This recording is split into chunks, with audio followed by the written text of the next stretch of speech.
بسم اللہ الرحمن الرحیم۔ آج کی پوری دنیا کا نظام حضرت عمر رضی اللہ تعالی عنہ کے دور خلافت پر۔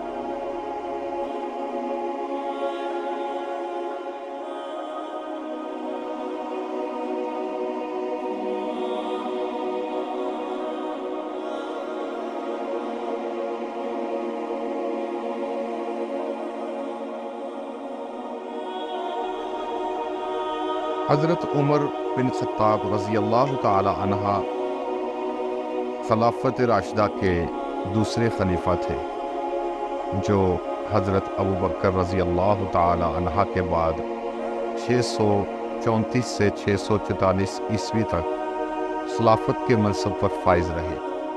ان کی خلافت کے دوران اسلامی ریاست میں بڑی فوج، انتظامی اور سماجی ترقیات ہوئیں۔ ان کی خدمات کی چند اہم پہلو: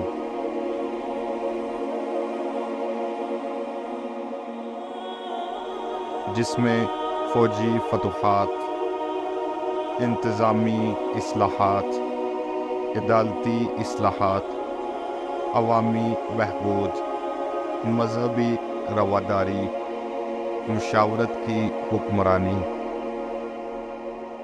بیت المال کا قیام، تقسیم اراضی، فوجی چھاؤنیاں، مساجد کی تعمیر، آب پاشی کے منصوبے، آئلی قوانین کی اصلاح۔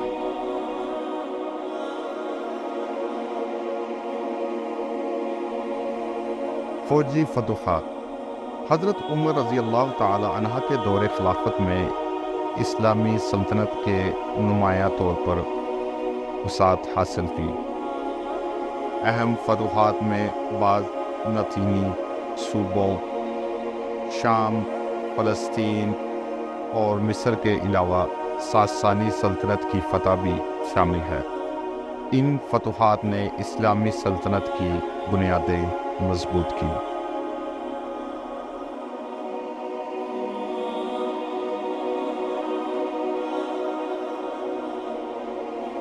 انتظامی اصلاحات: حضرت عمر رضی اللہ تعالی عنہ نے منتظم انتظامی نظام قائم کیا۔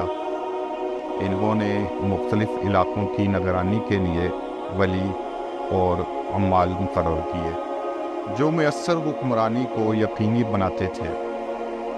انہوں نے دیوان کا نظام بھی متعارف کروایا، جو سپاہیوں اور ان کے خاندانوں کو وظیفوں کی تقسیم کا اہتمام کرتے تھے۔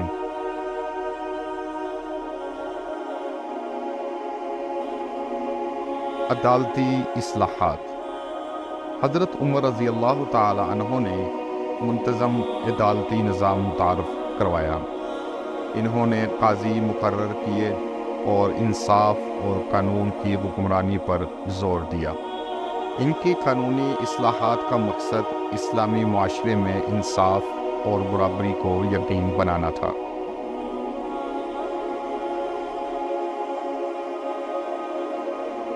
عوامی بہبود: حضرت عمر رضی اللہ تعالی عنہ عوامی بہبود کے لیے مشہور تھے۔ انہوں نے کئی عوامی منصوبے شروع کیے، جن میں سڑکوں، پلوں اور نہروں کی تعمیر شامل ہے۔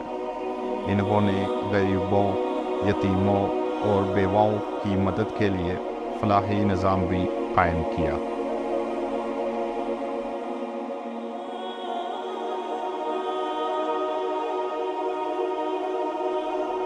مذہبی رواداری: حضرت عمر رضی اللہ تعالی عنہ نے اپنی فتوحات کے باوجود مذہبی رواداری کی پالیسیوں کے لیے مشہور تھے۔ انہوں نے اسلامی حکومت کے تحت غیر مسلمانوں کے تحفظ کو یقینی بنایا۔ انہوں نے عبادت گاہوں اور آزادانہ عبادت کرنے کی اجازت دی اور ان کی عبادت گاہوں کی حفاظت کی۔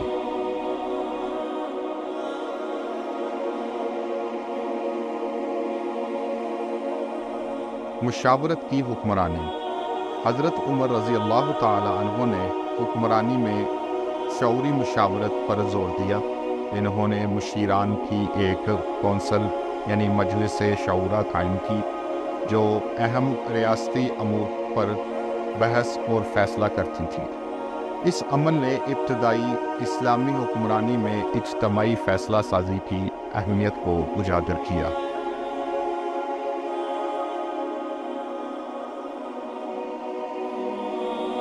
بیت المال کا قیام۔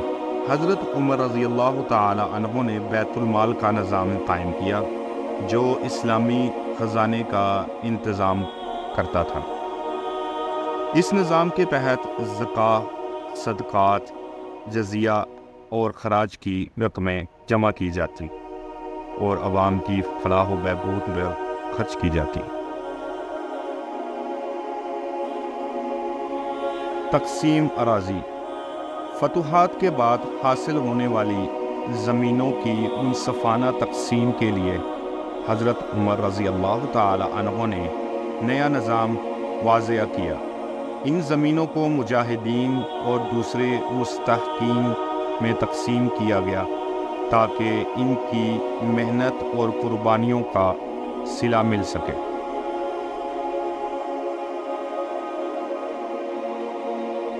فوجی چھاؤنیاں۔ حضرت عمر رضی اللہ تعالی عنہ نے اسلامی سلطنت کے مختلف علاقوں میں فوجی چھاؤنیاں قائم کی تاکہ فوجی انتظامات کو بہتر بنایا جا سکے اور کسی بھی بیرونی خطرے سے نمٹنے کے لیے فوری رد عمل ممکن ہو سکے۔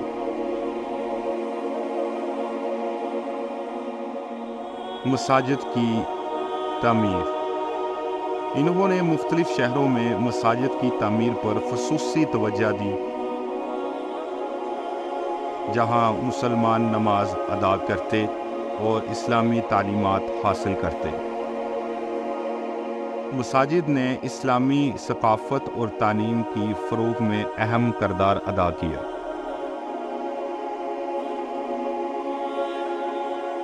پاشی کے منصوبے۔ حضرت عمر رضی اللہ تعالی عنہ نے زراعت کے بہتری کے لیے آبپاشی کے منصوبے شروع کیے۔ نہریں، کنویں کھدوائے گئے تاکہ زمین کو سیراب کیا جا سکے اور زرعی پیداوار میں اضافہ ہو۔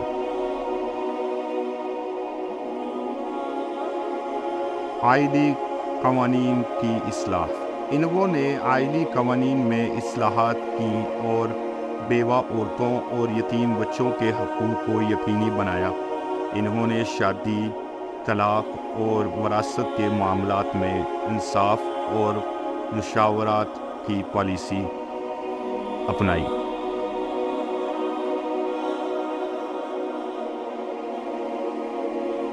حضرت عمر بن خطاب رضی اللہ تعالی عنہ کا دور خلافت اسلامی طریق میں عدل، انصاف اور حکمت کی مثال سمجھا جاتا ہے۔ ان کی قائدانہ صلاحیتوں اور اصلاحات نے اسلامی معاشرے کو مضبوط اور مستحکم بنیاد فراہم کی جس کے اثر بعد کی صدیوں تک محسوس کیے گئے۔